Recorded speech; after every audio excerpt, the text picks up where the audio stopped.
अस्सलाम वालेकुम व्यूअर्स, अशरफ सेल यूट्यूब चैनल में खुश आमदीद। आज हमारे व्लॉग का माहौल आप देख रहे होंगे कुछ बदला हुआ है। ये व्लॉग हम कर रहे हैं मशरक डिजिटल के स्टूडियो से, और मशरक डिजिटल क्या है इस पर हम एक अलग व्लॉग करेंगे। बहरहाल आज जो हमारे मौज़ूआत हैं जियोग्राफिकली और ग्लोबली जो इश्यूज़ हैं उनको हम डिस्क्राइब करेंगे। दो चीज़ें, नंबर एक कि American president Donald Trump India के साथ क्या करने जा रहे हैं, और नंबर दो इंडिया दरे पर्दा अमेरिका के साथ क्या करने की कोशिश कर रहे हैं, और इस कॉन्फ्लिक्ट में by the end of day क्या हो सकता है, ये चीजें हम डिस्कस करेंगे। पहले मैं जरा इंडिया पर बात कर लूं कि वो क्या प्लान कर रहे हैं। उनके जो डिप्लोमेट्स हैं और पॉलिटिशियंस हैं वो किन खतूत पर काम करने की कोशिश कर रहे हैं। ये तो आपको पता ही है कि डोनाल्ड ट्रंप जब से सेकंड टाइम बरसरे इक़्तिदार आए हैं तो उन्होंने इंडिया के लिए मुश्किलात का एक सिलसिला है जो शुरू कर रखा है, और ये सिलसिला शैतान की आंत की तरह लंबा होता जा रहा है, ख़त्म होने का नाम ही नहीं ले रहा। अब इस वक्त जो सूरत हाल है वो ये है कि अमेरिका की तरफ से डोनाल्ड ट्रंप ने इंडिया के ऊपर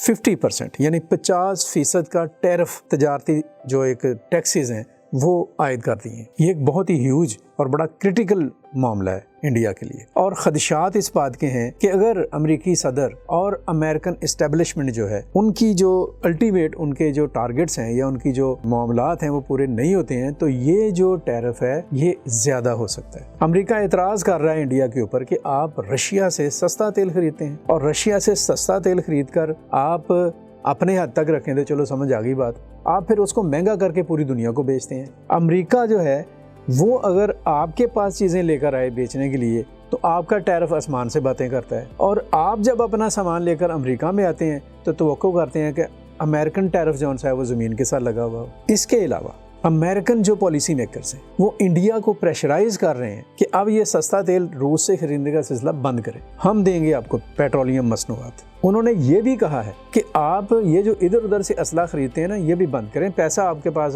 काफ़ी है, आप बड़ा दावा करते हैं दुनिया की 5वीं इकोनॉमी होने का, तो ज़रा 5वीं इकोनॉमी हमें भी तो कुछ माल हमारे लिए भी तो रखे ना। वो उनसे कह रहे हैं हमसे जंगी तैयारे खरीदें, असला खरीदें, सब कुछ हम आपको देंगे, हमें दें पैसा, क्योंकि अमेरिका को पैसे की ज़रूरत है। अभी पिछले दिनों ट्रंप ने जो विजिट किया है मिडिल ईस्ट का, सऊदी अरब, कतर का और यूएई का, कोई 2000 अरब डॉलर्स का वो एक चक्कर में पैसा लेकर चले गए। तो कहता है कि ये जो इंडिया इतनी बड़े हाँकता है कि वो भी बहुत बड़ी इकोनॉमी है, सऊदी अरब से ही बड़ी इकोनॉमी है, कतर से ही बड़ी इकोनॉमी है, दुनिया की 5वीं बड़ी इकोनॉमी है, तो अमेरिका को पैसे दे। सो ये एक कॉन्फ्लिक्ट है, और इस कॉन्फ्लिक्ट के नतीजे में एक प्रेशर है अमेरिका की तरफ से इंडिया पर।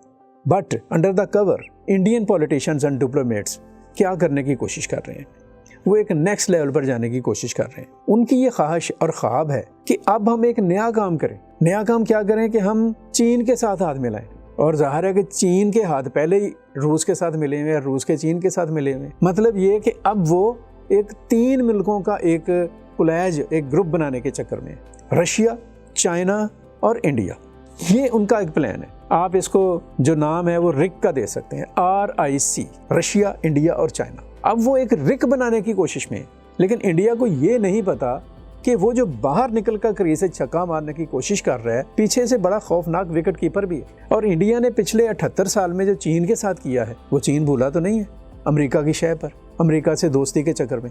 और जो इंडिया की जो एक डबल गेम है कि एक तरफ वो ब्रिक्स में है और दूसरी तरफ वो क्वाड में है। ये क्वाड और ब्रिक्स का खेल जौन सा है, क्वाड का मकसद ये है कि चीन को काउंटर करें, और ब्रिक्स का मकसद ये है कि अमेरिका को काउंटर करें। और इंडिया जौन सा है विकेट के दोनों तरफ भाग रहा है, उधर जाकर ब्रिक्स में भी खड़ा होता है, इधर जाकर वो क्वाड में भी खड़ा होता है। तो ये चीज़ें इंडियन जो रूलर्स हैं और इंडियन जो डिप्लोमेट्स हैं और पॉलिसी मेकर्स हैं उनके लिए क्वेश्चन मार्क है। और दूसरी बात जो आज के इस मौजू का दूसरा मरहला है कि अमेरिका क्या करने जा रहा है, डोनाल्ड ट्रंप क्या करने जा रहे हैं, उनकी क्या प्लानिंग है, वो क्या सोच रहे हैं। वो कहते हैं ना कि आप जितने मर्जी चालाक बन जाए, अब्बा जी फिर अब्बा जी होते हैं, औलाद को तो उन्होंने पैदा किया हुआ होता है, वो उसके वालिद होता है उसका। तो अमेरिका जो है वो अल्टीमेट ही एक फैक्ट है कि इस वक्त दुनिया की वाहिद सुपर पावर है।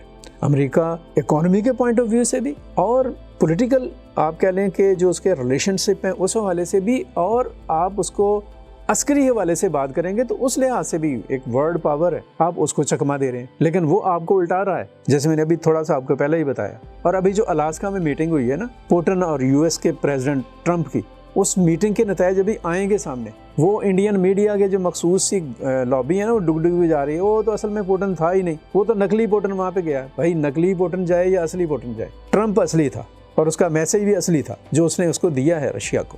اور رشیا اب چاہ رہا ہے اس بات سے کہ یہ جو سینکشنز ہیں اور یہ جو مسائل ہیں اس سے وہ باہر نکلے. چین کے ساتھ بھی اس کا کولیجن اسی لیے کہ وہ چین کے ذریعے سے اپنی جو ایگزسٹنس ہے اس کو اسٹرانگلی آگے لے کر جانا چاہتا ہے. اور یہ سارا کھیل جون سا ہے، اس سارے کھیل کا نتیجہ کیا ہوگا؟ یہ نتیجہ بالآخر انڈیا کو بھگتنا پڑے گا، کیونکہ جب آپ 1.5 شہر بنتے ہیں تو پھر آپ کو نتائج بھگتنے کے لیے تیار ہونا چاہیے. اور میں جاتے ہوئے ایک بات آپ کو بتا دوں کہ سکھ فریڈم موومنٹ کا جو خالصتان کے اوپر ابھی ریفرینڈم ہوا ہے وہ امریکہ میں ہوا ہے، واشنگٹن میں ہوا ہے. اور اس ریفرینڈم سے پہلے پریزیڈنٹ ڈونلڈ ٹرمپ نے ایک خط لکھا ہے سکھ فریڈم موومنٹ کے لیڈر کرپونت سنگھ پنو جی کو. اس خط کی پوری دنیا میں ایک شہرت ہے، اس کے بارے میں لوگ جانتے ہیں اس میں کیا بات ہوئی کہ اگر امریکن پریزیڈنٹ سکھ فریڈم موومنٹ کے لیڈر کو ریکگنائز کرتا ہے، کنسیڈر کرتا ہے ایز اے لیڈر، تو وٹ اٹ مین؟ یہ کوئی بات ڈھکی چھپی تو نہیں ہے.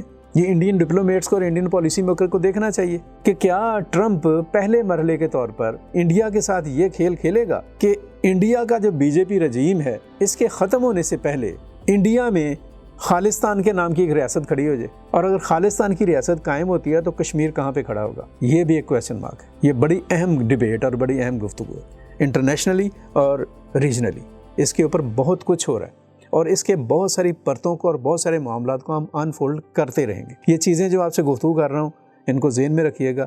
یہ گراؤنڈ ریئلٹیز کی بنیاد پر ایسی پراکسیز ہیں، ایسی پشین گوئیاں ہیں جو آپ آنے والے وقت میں دیکھیں گے کہ کس طرح سے ہوتی ہوئی دکھائی دیتی ہیں. آج کا ولاگ یہاں تک، مزید گفتگو اگلے ولاگ میں. ابھی مجھے اجازت دیجیے گا، اپنی آراء سے ضرور آگاہ کیجیے گا کہ اس کے بارے میں آپ کیا کہہ رہے ہیں. اپنا بہت سارا خیال رکھیں. مجھے اجازت دیجیے گا. اللہ حافظ. پاکستان پائندہ باد.